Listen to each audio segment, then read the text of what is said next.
In the bitter winter of 1941, a city of beauty and pride stood surrounded, cut off from the world.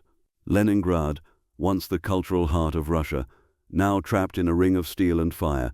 As the German army closed in, Hitler sought not just victory, but annihilation. He wanted the city erased, its people starved, its spirit crushed. But Leningrad refused to die. 172 days, through hunger, cold, and relentless bombardment, the people of this city endured the unendurable. This is the story of the Siege of Leningrad, a haunting tale of suffering, courage, and the unbreakable will to survive. For Adolf Hitler, Leningrad wasn't just another city. It was the heart of Bolshevism and a key barrier to his domination of the Soviet Union. Controlling it meant seizing the gateway to the Baltic Sea and crippling one of the USSR's major industrial and military centers. To Hitler, capturing Leningrad wasn't only about victory, it was about erasing a symbol, breaking the spirit of a nation. But what he didn't expect was that the city would fight back, starving, frozen, yet unbroken. In September 1941, the German army, led by the Wehrmacht and reinforced by Finnish troops, launched a massive offensive as part of Operation Barbarossa, the largest military invasion in history. Their objective was clear: encircle and crush the city of Leningrad, a vital industrial center and the symbolic heart of Soviet resistance. Within weeks, German forces had cut off every major supply route, isolating the city from the rest of the Soviet Union. What followed was the beginning of one of the longest and most devastating sieges in human history. Artillery shells rained down daily, tearing through homes, factories, and historic landmarks. German aircraft filled the skies, unleashing waves of bombs that reduced entire districts to rubble. Fires raged uncontrollably as smoke blanketed the frozen city, while terrified civilians scrambled for safety amid the chaos. As the German lines tightened around Leningrad, the population of nearly 3 million people found themselves trapped, surrounded by enemy forces, starving, and cut off from the outside world. The once vibrant city of culture and art had become a battlefield of survival, marking the start of a 900-day nightmare that would test the limits of human endurance.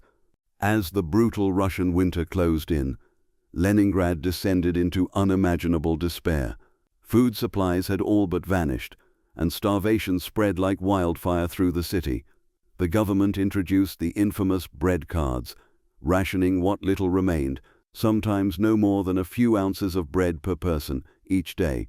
Even that bread was often mixed with sawdust or wallpaper paste, just to make it stretch a little further. Families huddled in freezing apartments, burning furniture to stay warm as temperatures plunged below zero. The once bustling streets of Leningrad were now lined with the silent figures of the starving and the dead. And in the darkest corners of the city, when all hope was gone, some turned to the unthinkable: cannibalism, a haunting testament to just how far humanity was pushed during the siege. In the heart of that brutal winter, when all seemed lost, a glimmer of hope emerged, a miracle carved from ice and courage. It was called the Road of Life. As the waters of Lake Ladoga froze solid, Soviet engineers and drivers turned the frozen expanse into a daring supply route, the only link between the dying city and the outside world. Across that icy road, trucks braved constant German shelling and air bombardments, their headlights dimmed to avoid detection, their cargo holds packed with precious food and medicine. Every trip was a gamble with death. The ice could crack at any moment, swallowing man and machine whole. Yet, despite the unimaginable danger, the convoys kept coming. They brought supplies in and carried the weak, the sick, and the children out. The Road of Life became a symbol of defiance and endurance, proof that even in the darkest cold of war, human determination could pierce through despair. Despite the unimaginable suffering, the people of Leningrad refused to break. Surrounded, starving, and bombarded day after day, they stood their ground with unshakable resolve. The city's defenders weren't just soldiers, they were workers, teachers, mothers, and even children, all united by one purpose: survival. They dug trenches through frozen soil, built barricades from debris and rubble, and turned every street into a fortress. With whatever weapons they could find, they fought back against the German assault, proving that Leningrad would not fall easily. Their courage transformed the siege into something greater than a battle. It became a symbol of resistance that would echo throughout history. Even in the darkest days of the Siege of Leningrad, when hunger and death shadowed every street, the spirit of the city refused to die. Amid the devastation, the people of Leningrad clung not only to survival, but to their culture, art, and identity. The Hermitage Museum, home to some of the world's greatest masterpieces, became a silent witness to both destruction and defiance. As bombs fell and fires raged, museum workers risked their lives to evacuate priceless paintings and sculptures, hiding them in crates and sending them deep into the Soviet interior. The grand halls of the Hermitage stood empty, yet their walls seemed to breathe with the memory of the art they once held. But the city's artists, musicians, and writers did not stop creating. Even as shells thundered outside, orchestras gathered to perform, their music echoing through the ruins, a symbol that beauty could still exist in the midst of horror. The famous Leningrad Symphony No. 7, composed by Dmitri Shostakovich during the siege, became a message of hope to the world, a declaration that Leningrad would never surrender, neither in body nor in spirit. Through starvation, cold, and relentless bombardment, the people of Leningrad preserved not just their lives, but their soul, proving that art and courage can endure even in the face of absolute despair. After nearly 900 days of unimaginable suffering, the Siege of Leningrad finally came to an end. On January 27, 1944, the thunder of Soviet artillery signaled the long-awaited breakthrough. The Red Army had shattered the German encirclement. What had begun as a plan to starve a city into submission ended in one of the greatest displays of human endurance in history.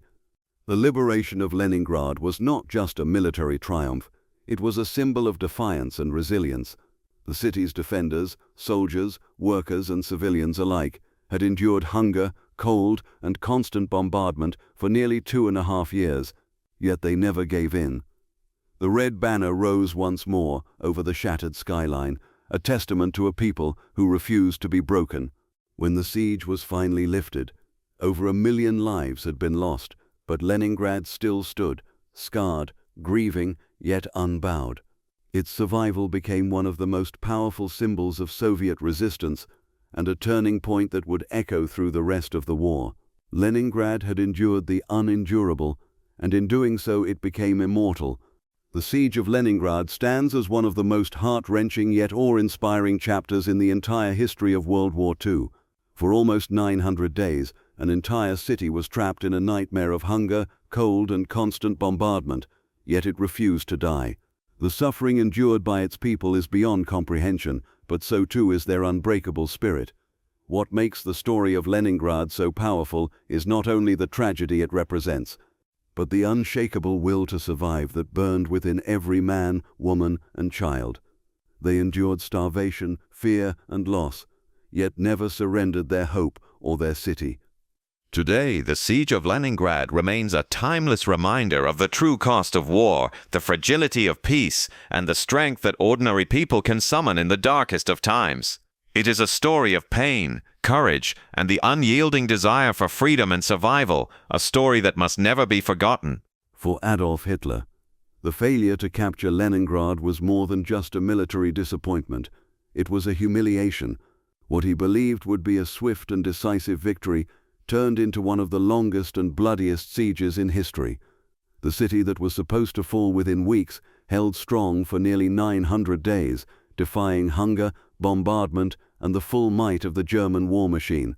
The resistance of Leningrad became a symbol of the Soviet people's unbreakable will, a living proof that even under the harshest conditions, their spirit could not be crushed. For Hitler, it marked a turning point, the moment when his grand vision of domination began to unravel. In the end, the Siege of Leningrad wasn't just a failure of strategy, it was a moral defeat for Nazi Germany, and a powerful reminder that no force, no matter how brutal, can extinguish the will to survive. The Siege of Leningrad was one of the most harrowing chapters of World War II. For nearly 900 days, the city was surrounded by German forces, cutting off food and supplies. Imagine living in a place where the temperature drops below freezing, and the only thing keeping you warm is the spirit of your neighbors. People resorted to extreme measures just to survive. Some even turned to eating wallpaper paste. But amidst the suffering, there were incredible stories of resilience. Citizens banded together, sharing what little they had, and even forming orchestras to lift each other's spirits. In the end, Leningrad didn't just endure, it triumphed.